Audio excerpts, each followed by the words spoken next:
All right, we back, y'all. Back with a little bit more boxing for you.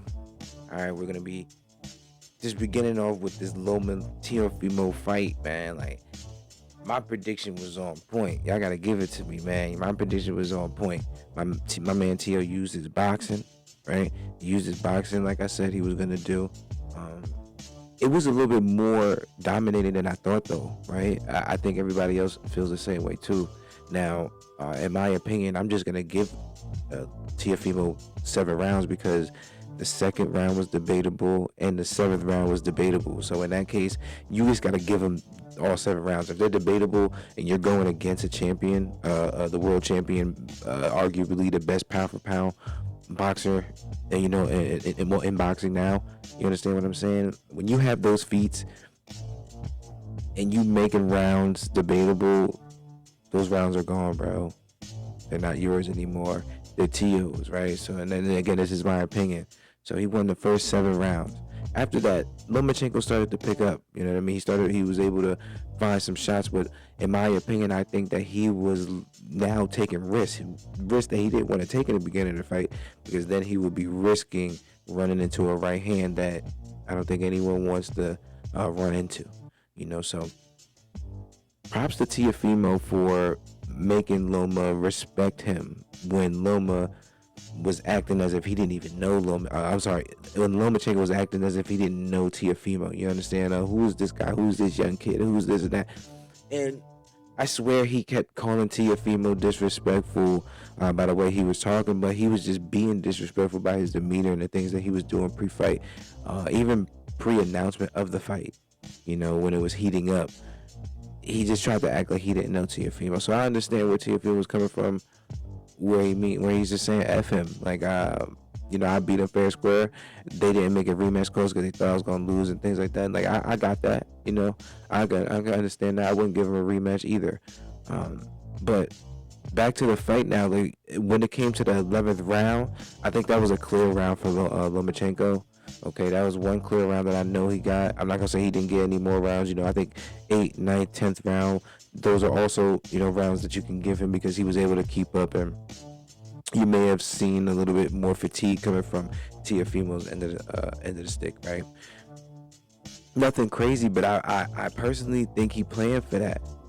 I think he wanted to give him a couple shots and give him a breather, get his confidence up, so then at the 12th round he can continue to come in and try to close the show with a knockout, try to close the show with a bang, right? I did want him to get knocked out, but I also wanted to be right on some ego shit. You know what I mean? I had my own ego, and I wanted to make sure that my prediction was correct. He was just going to outbox him, and he wanted to play that game with Loma and beat him at his own game. You know what I mean? Again, props to my man Tiafimo, man. He did his thing. Salute to the new school. Going forward, though, what I want to see him, Devin Haney, or him and Gervonta Davis. I was just watching this all access thing, and then it kind of like it moved, it auto played into something else where it was a Gervonta Davis interview, and he was asked about a fight with Teofimo Lopez in the future. Now, the energy that I got from Gervonta Davis is that, I want that fight. You know what I mean? We're gonna see. If I have to move up to a heavier weight at 135, he says he's more natural at 130. But if he's gonna move up to 135, he'll fight Teofimo. Now, if Teofimo is gonna move up to 140 and try to pursue the multiple division belt holder feat, he's gonna, with Jose Ramirez and Josh Taylor, that unification fight. I'm not sure actually. I'm not sure if it's a unification fight. Let me look that up. But yeah, so don't quote me on that. But it is a fight from.